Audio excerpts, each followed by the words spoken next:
প্রায় 400 থেকে 500 গরিব অসহায় দুস্থ মানুষদের মধ্যে আমরা বিতরণ করি। আমরা এটা করোনাকালীন ওই সময় থেকেই শুরু করছি। গরিব দুঃখী সবাই সমানভাবে এই মাংসটা পেয়ে থাকে। এটি একটি ভালো কাজ, মানবতার কাজ, দুস্থ অসহায় মানুষের কাজ। এই দ্রব্যমূল্যের ঊর্ধ্বগতির যুগে 750-800 টাকা কেজি মাংস একজন মিসকিনের পক্ষে, গরিব মানুষের পক্ষে কিনে খাওয়া সম্ভব না। আমরা যুব সমাজ প্রত্যেক বছরই এই পাওয়ার হাউস মাধবী আবাসিক এলাকায় চেষ্টা করি যে তাদের অন্তত একদিনের খাবারের ব্যবস্থা যেন আমরা করতে পারি। এই জন্য আমরা টোটাল আমাদের আবাসিকের মধ্য থেকে যতগুলো কোরবানি হয় সেখান থেকে মিসকিনদের অংশগুলো আমরা একত্রিত করি এবং একত্রিত করে প্রায় 400 থেকে 500 গরিব অসহায় দুস্থ মানুষদের মধ্যে আমরা বিতরণ করি এবং সেটা পরিমাণ 500 গ্রামের নিচে কখনো হয় না। আসলে আমরা যুব সমাজ মিলেই এই উদ্যোগটা নিয়েছি। আমরা এটা করোনাকালীন ওই সময় থেকেই শুরু করছি। এটা আমাদের প্রতি বছরই প্রতি কোরবানি ঈদে আমরা এলাকাবাসী সবাই মিলে উদ্যোগ নিয়ে এটা করে থাকি এবং এটা করার কারণ হলো এই ঈদের সময়, কোরবানি ঈদের সময় বিশেষ করে ম্যাক্সিমাম অনেকেই বাড়িতে যায়, যাতে বাইরের যে লোকগুলো আসে, গরিব লোকগুলো, তাদের আমরা সহযোগিতা করতে পারি এবং তারা যদি আমাদের এলাকার ভিতরে ঢুকে অনেক সময় বিশৃঙ্খলা সৃষ্টি হয়, অনেক ধরনের সমস্যা তৈরি হয়। তো যে কারণে আমরা এই এলাকার যে ইয়াং জেনারেশন যারা আছি, আমি সহ আমার বন্ধুরা, আমার অন্যান্য সিনিয়র ভাইরা, ছোট ভাইরা, আমরা সবাই মিলে এটা প্রতি বছরই করতেছি এবং আশা করি ইনশাল্লাহ এটা চলমান থাকবে। এই এলাকায় যারা আছে সবাই মিলে উদ্যোগটা এই কারণে নিয়েছি যাতে করে এই গরিব দুঃখী সবাই সমানভাবে এই মাংসটা পেয়ে থাকে।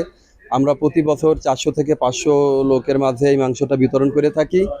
আর এটার কারণ হচ্ছে সবাই যাতে সমানভাবে ভাগটা পায় আর আমাদের এলাকার ভিতরে যাতে সবাই একত্রিতভাবে যে একটা বিশৃঙ্খলা বা চুরি রাহাজানির সৃষ্টি না হয়, এই কারণে আমরা বাইরে বসে এই মাংসটা সবার মাঝে বন্টন করে দিয়ে আসতেছি। আর এই কারণে আমাদের এই উদ্যোগটা নেওয়া, আমরা ইয়াং জেনারেশন যারা আছি। যুবক সন্তানেরা এই কাজটি আবার চালু করেছেন।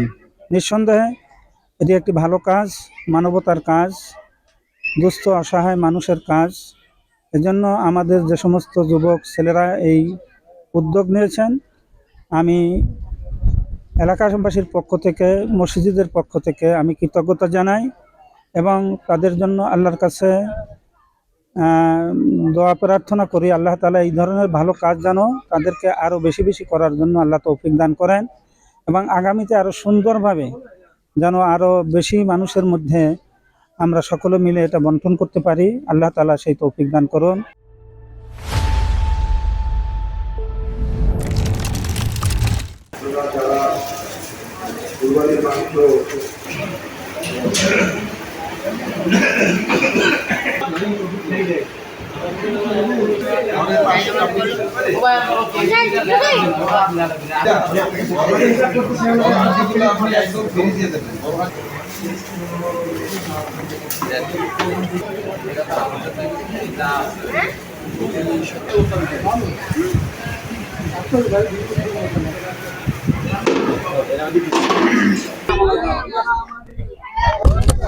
মহিলা ওই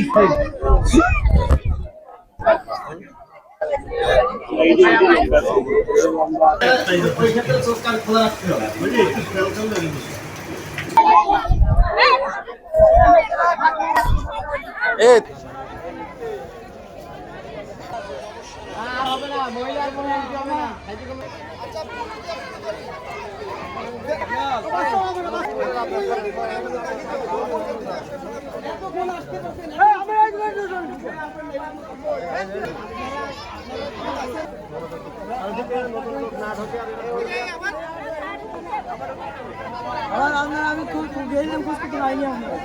আমরা কথা আমি গেলাম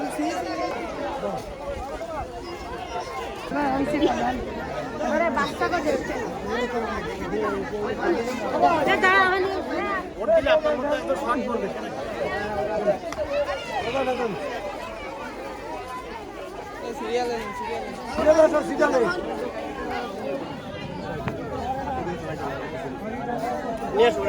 নিয়ে